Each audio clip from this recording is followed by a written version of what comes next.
교회에는 존경받을 만한 사람이 필요합니다. 그리고 또한 존경받을 만한 사람을 우리는 존중하고 존경해야 합니다. 오늘 바울은 자기의 책임을 다하는 장로를 존경하라고 되어 있습니다. 그런데 특별히 말씀과 가르침에 수고하는 이들을 2배로 존경하라라고 얘기하고 있습니다. 그러면 우리가 생각해 봐야 할 것은 장로라는 직책 자체가 존경받을 만한 자리인가? 장로가 되면 무조건 존경받아야 하고 존경해야 하는가? 이것은 교회 안에 세워지는 모든 리더에게 동일한 내용인 것 같습니다. 그러면 왜 바울은 장로를 존경하라고 했을까? 또 다시 얘기하자면 왜 교회는 장로를 존경해야 하는 것일까? 거기에는 그 직책이 중요한 것이 아니라 그의 사명과 헌신을 우리는 존중하고 존경하라는 이야기입니다. 특별히 오늘 다시 한번 얘기하고 있는 것이 말씀과 가르침에 수고하는 이가 누구냐? 바로 장로라는 것입니다. 그러니까 장로님을 우리가 존경하는 이유는 그 헌신의 그 섬김의 모습이 말씀에 합당하고 말씀의 증거가 되고 또한 그것을 온전히 말씀대로 가르치는 삶. 그래서 철저히 자기의 유익을 먼저 앞세우는 것이 아니라 하나님의 말씀을 먼저 앞세우고 하나님의 교회와 그 믿음의 사람들, 연약한 사람들을 세우기 위해 힘쓰고 헌신하는 그 장로들을 존경하라라는 것입니다. 요즘에 한국 교회, 한국 사회의 문제가 뭐냐? 어른이 없다라는 거예요. 그러면 어른이라는 것이 과연 무엇일까? 나이 든 사람이 어른일까요? 그렇지가 않죠. 어른이라고 하는 것은 바로 사랑으로 또한 지금까지 살아왔던 그 삶의 모습으로 또 경험과 지혜로 우리에게 본이 되어주시는 거예요. 그런데 요즘에는 우리 어른들도 마찬가지지만 모든 리더들이 이제는 그러한 하나님 앞에서의 부르심에 그 소명에 헌신하고 또한 그것을 기쁨으로 여기기보다는 자기의 명예 혹은 세상적인 유익, 세상적인 관계를 위해서 교회에서 일하고 또 교회의 직분을 소망하는 일들이 참 많은 것 같습니다.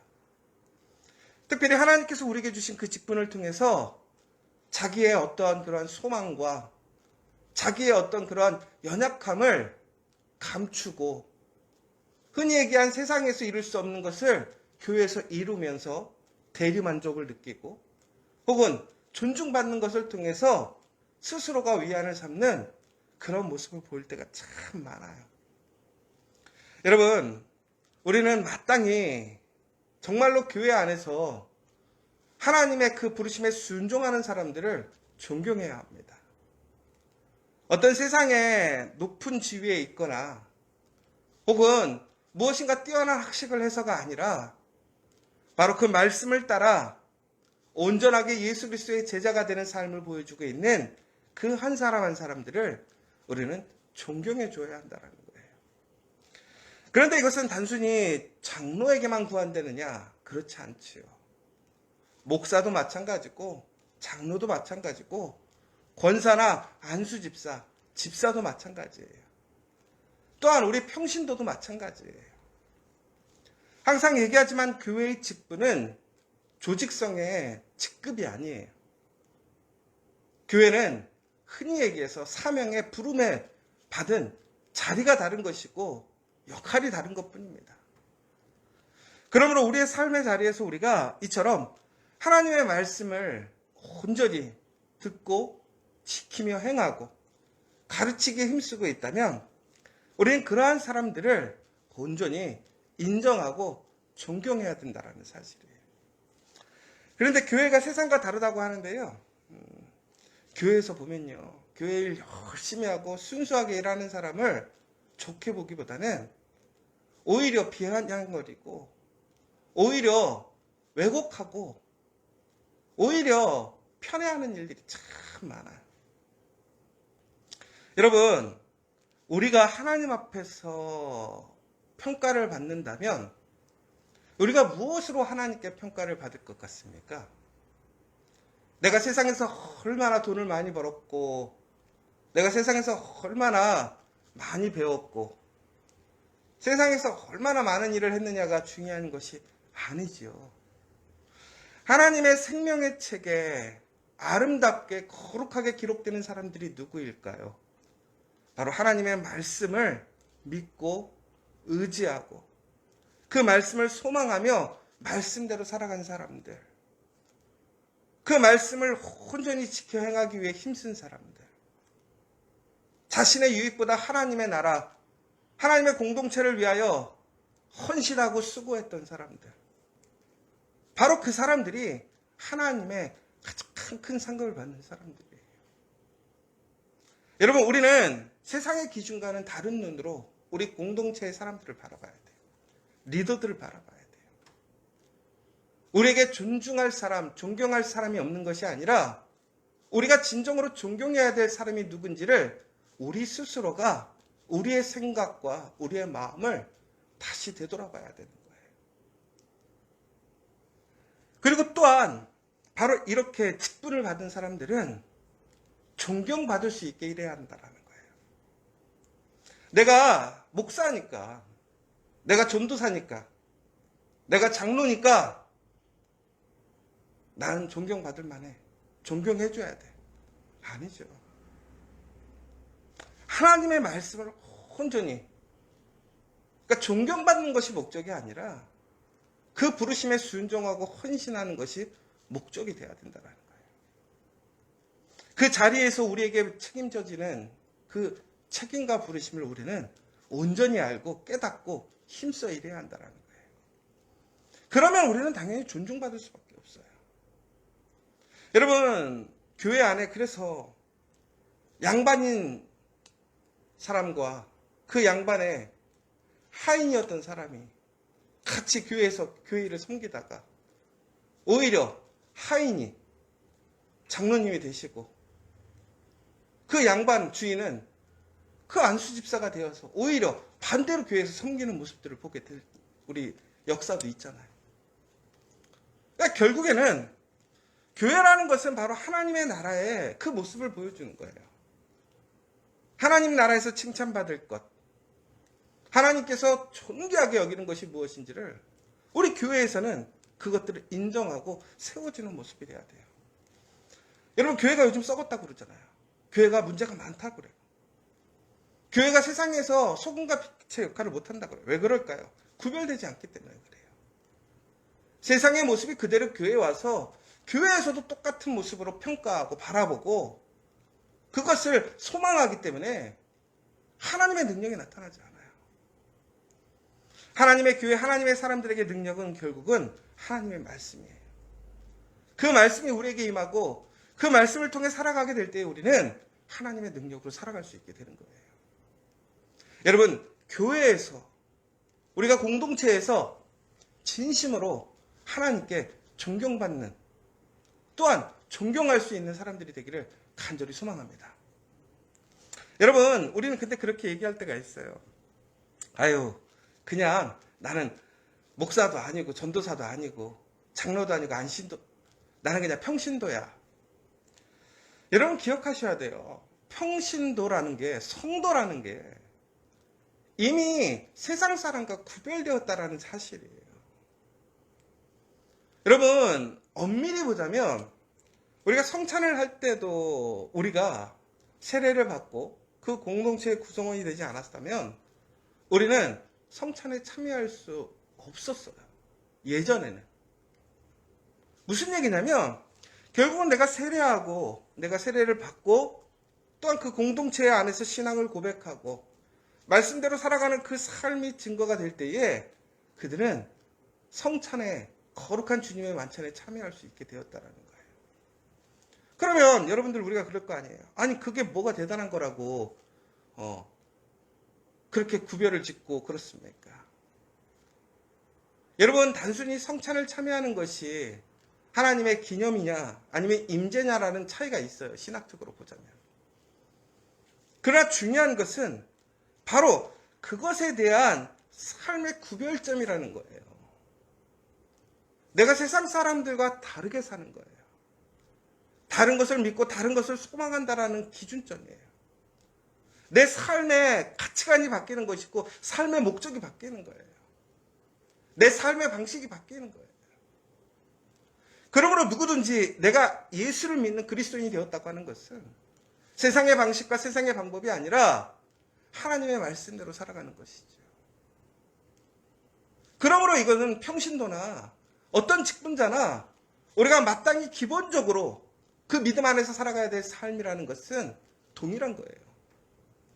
그 안에서 우리가 공동체를 위해서 하나님께 예배드리는 데 있어서 우리가 전도함에 있어서 그 일들을 나눠서 하는 것이 직분인 것뿐이지 우리의 기본은 모두가 다 동일한 거예요. 그러므로 우리가 비록 평신도일지라도 우리는 하나님 앞에서 그 말씀을 온전히 사랑하고 섬기는 모습을 통해서 존중받을 사람이 돼야 돼요. 존경받을 만한 사람이 돼야 돼요. 저는 우리 커피아 교회 또한 이 예배에 참여하고 있는 여러분들의 그 공동체에서 진심으로 여러분들이 그 자리에서 하나님을 믿는 신앙으로 사람들에게 존중받기를 원합니다. 존경받기를 원합니다. 더 나아가서는 세상의 사람들, 잘 나가는 사람들을 존경하고 바라보는 것이 아니라 하나님 앞에서 묵묵하게 그 믿음의 길을 걸어가는 사람들을 존경하고 인정하고 귀히 여기시는 그런 진정한 믿음의 사람들 되시길 원합니다. 바로 그때 교회에 놀라운 성령의 역사가 일어나는 거예요. 왜?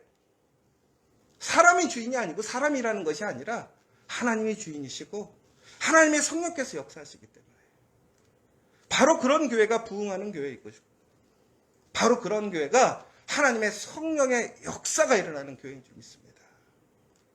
저는 우리 믿음의 공동체가 그렇게 되기를 간절히 소망합니다. 특별히 오늘 또한 그 장로에 대한 얘기들을 이어서 하고 있는데요. 장로가 두 가지 정도를 얘기를 하고 있는데 먼저 장로들에게 무엇인가를 잘못한 것들을 지적할 때는 우선은 확실한 증거가 있을 때 하라는 거예요. 무슨 얘기냐면 무엇인가를 일을 책임 맡고 하다 보면 시시비비에 걸릴 일이 참 많아요. 특히 교회가 일들이 하다 보면 말들이 참 많잖아요. 내 생각이 틀린 것 같고 잘못된 것 같아.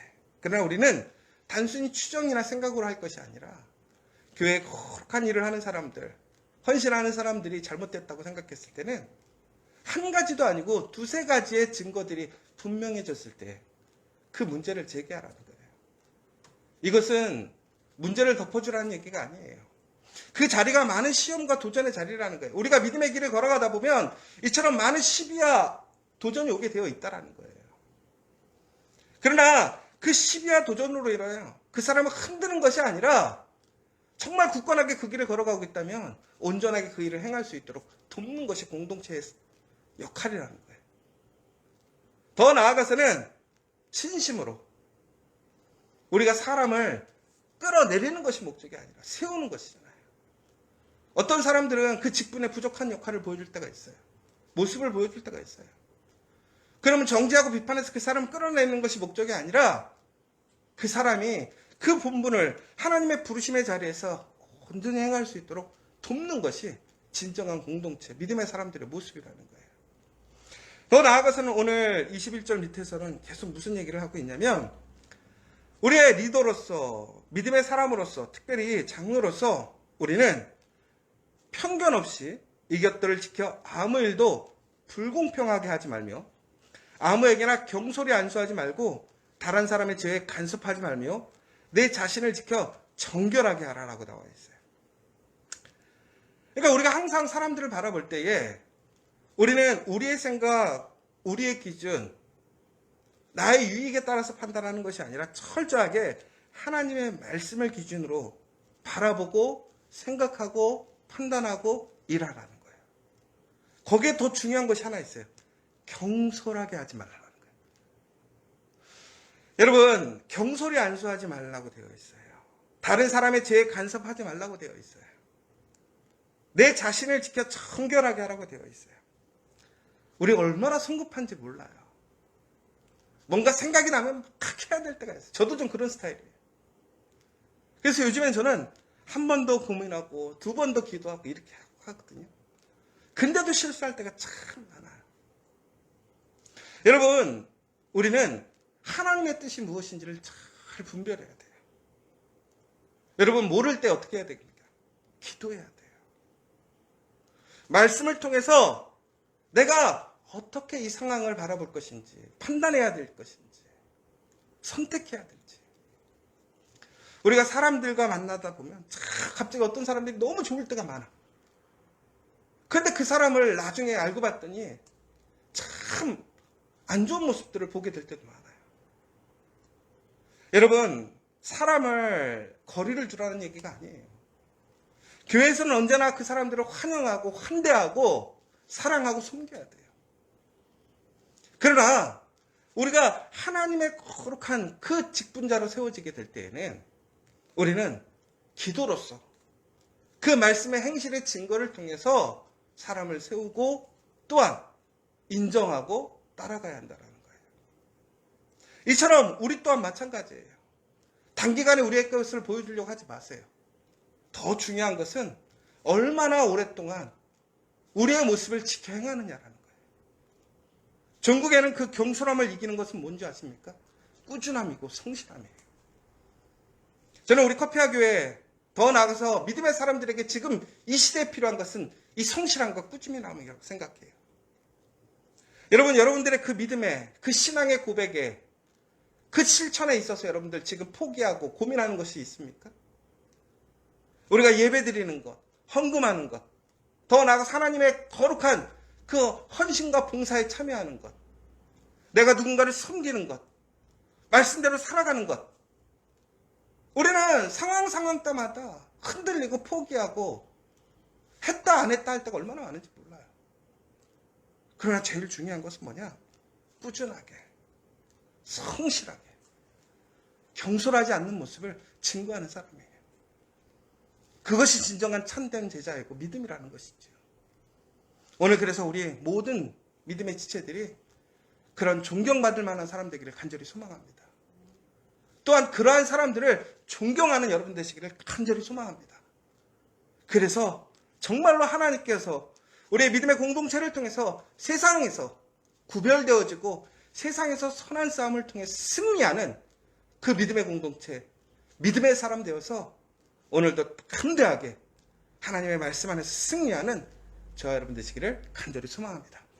오늘 이 시간 우리 함께 기도했으면 좋겠습니다. 오늘 말씀에 보면 이렇게 마지막에 이렇게 나와요. 이와 같이 선행도 밝히 드러나고 그렇지 아니한 것도 숨길 수 없느니라. 여러분, 우리의 죄도 천국에는 다 드러나요. 세상에서 숨기고 숨겼다고 생각하는 것 다 드러나요. 반대로 우리의 선하고 올바른 것들이 드러나지 않을 때 우리는 위축되고 정말 답답할 때가 있어요. 그러나 그 모든 것은 드러나게 되어 있어요. 하나님 앞에 가릴 수 있는 것은 아무것도 없습니다. 여러분, 우리는 그 하나님을 믿고 그 결과가 온전히 드러남을 기억하시면서 오늘 다시 한번 하나님, 내가 나의 삶의 자리에서, 나의 그 섬김의 자리에서, 내 직분의 자리에서 내가 진심으로 하나님 앞에 순종하고 그 믿음의 증거가 될 수 있는 사람 되게 해달라고, 내가 존경받을 수 있는 사람이 되게 해달라고, 무엇보다 진심으로 하나님의 말씀을 섬기는 사람들이 있다면 그 사람들을 존경할 수 있게 해달라고 이 시간 간절히 기도하셨으면 좋겠고요. 특별히 하나님 말씀 안에서 오직 말씀의 기준으로 더 나아가서는 경솔하지 않게 진심으로 성실하게 충성스러운 그 믿음을 지켜가는 우리가 될 수 있도록 이 시간 간절히 기도하시고 응답받는 시간 되었으면 좋겠습니다.